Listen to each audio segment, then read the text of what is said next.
नमस्कार, अर्थ सरोकार ट्रेन्डिङमा स्वागत छ। म सुदर्शन श्रेष्ठ। दर्शकबिन, नेपाल राष्ट्र बैंकले आर्थिक वर्ष 2079-80 को तेस्रो त्रैमासको मौद्रिक नीतिको समीक्षा सार्वजनिक गरेको छ। आजको यो अङ्कमा हामी यो समीक्षाका केही खास मुद्दा र समीक्षाले पार्ने प्रभावका बारे चर्चा गर्दैछौँ। नम्बर 1, नेपाल राष्ट्र बैंकले मौद्रिक नीतिको तेस्रो त्रैमासको समीक्षा मार्फत बैंक दरलाई 1% घटाई 7.5% कायम गरेको छ। अब यस बाहेक राष्ट्र बैंकले अन्य नीतिगत दर र ब्याज दर करिडोर अन्तर्गतका अन्य दरहरूलाई यथावत राखेको छ। अब यसको प्रभावतिर लागौं।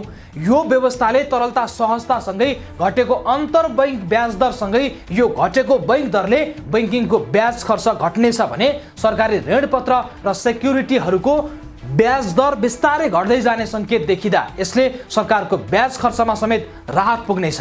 2, बैंक तथा वित्तीय संस्थाहरूबाट जारी भएका ऋणपत्रहरूलाई कर्जा निक्षेप अनुपात गणना गर्ने प्रयोजनको लागि स्रोत निक्षेपको रूपमा समेत गणना गर्न पाउने विद्यमान व्यवस्थालाई बैंकले विमौद्रिक नीति मार्फत 2080 पुस मसान्तसम्मको लागि निरन्तरता दिएको छ।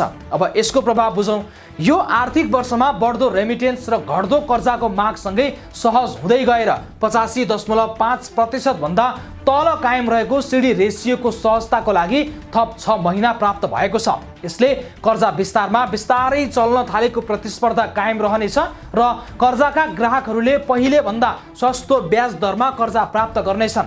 बैंकहरूले लामो समयमा पर्न सक्ने असर हेर्न सकेनन् भने एक अर्काको कर्जा सस्तो दरमा तानातान सुरु गर्नेछन्, जसको कारण बैंकिङको स्प्रेड घट्दै जानेछ। 3, राष्ट्रिय तथ्याङ्क कार्यालयले प्रकाशन गर्ने तथ्याङ्कको आधारमा पछिल्ला 2 त्रैमाससम्म लगातार ऋणात्मक वृद्धि हुन गएका आर्थिक क्षेत्रहरूसँग सम्बद्ध ऋणीहरूले सुविधा पाउने गरी कोषमा उपलब्ध स्रोतको सीमाभित्र रही पुनर्कर्जा सुविधा उपलब्ध गराउने व्यवस्था मिलाइने भएको छ। यसको प्रभाव हेर्ने हो भने समस्याग्रस्त क्षेत्रलाई यसले राहत दिनेछ भने बैंकको खराब कर्जा अहिलेकै दरबाट बढ्न कमी हुनेछ। 4, अर्थतन्त्रको वास्तविक क्षेत्रमा देखिएको शिथिलतालाई दृष्टिगत गरी बैंक तथा वित्तीय संस्थाले ऋणीको नगद प्रवाहको विश्लेषण गरी आवश्यकता र औचित्यताको आधारमा होटल तथा रेस्टुरेन्ट, पशुपन्छी पालन, निर्माण क्षेत्रसँग सम्बन्धित कर्जा र रु 5 करोडसम्मको अन्य क्षेत्रमा प्रभाव भएको कर्जालाई 2080 असार मसान्तभित्र पुनर्संरचना र पुनर्तालिकीकरण गर्न सक्ने व्यवस्था मिलाइने भनिएको छ समीक्षामा। यसको प्रभाव हेर्ने हो भने उल्लेखित क्षेत्रहरूले तत्कालको भुक्तान बोझलाई केही पर सार्न सक्नेछ र बैंकिङको खराब कर्जा व्यवस्थापनमा केही सहजता हुनेछ। यसले बैंकिङलाई मुनाफालाई कायम राख्न केही हदसम्म सहयोग गर्ने देखिन्छ। 5, वास्तविक क्षेत्रमा देखा परेको शिथिलताका कारणले कर्जा सुक्ता गर्न परेको कठिनाइलाई दृष्टिगत गरी अल्पकालीन तथा चालु पुँजी प्रकृतिका कर्जाहरूलाई ब्याज नियमित रहेको अवस्थामा आवश्यकता र औचित्यको आधारमा कुनै किसिमको हर्जाना शुल्क नलिने गरी 3 महिनासम्मका लागि 2080 असार मसान्तभित्र म्याद थप गर्न सक्ने व्यवस्था मौद्रिक नीतिले गरेको छ। अब यसको प्रभाव हेर्ने हो भने समस्याग्रस्त क्षेत्रहरूका ऋणीहरूलाई केही राहत हुने देखिन्छ।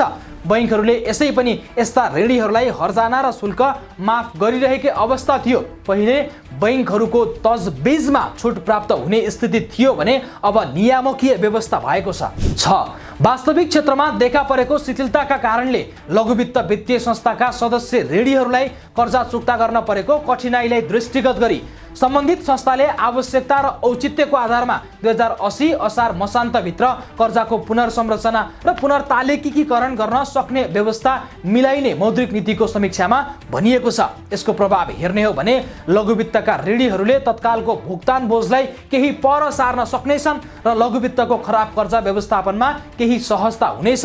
यसले लघुवित्त वित्तीय संस्थाको मुनाफालाई कायम राख्न केही हदसम्म सहयोग गर्नेछ। यसरी समग्रमा हेर्ने हो भने मौद्रिक नीति न गतिलो न नराम्रो, फगत औसत देखिन्छ। यसै पनि सरकार र राष्ट्र बैंकको सम्बन्ध खासै गतिलो नभएकोले यो समीक्षाबाट खासै अपेक्षा गरिएको थिएन।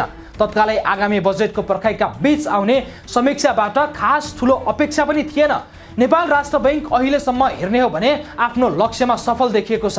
कतिपय अवस्थामा आलोचना सहँदै भए पनि तरलताको स्थिति, मुद्रास्फीति, वैदेशिक विनिमय सञ्चिति र शोधनान्तर स्थितिलाई लयमै राख्न सक्षम भएको राष्ट्र बैंकका लागि आउँदो आर्थिक वर्षको मौद्रिक नीति एकदमै चुनौतीपूर्ण छ।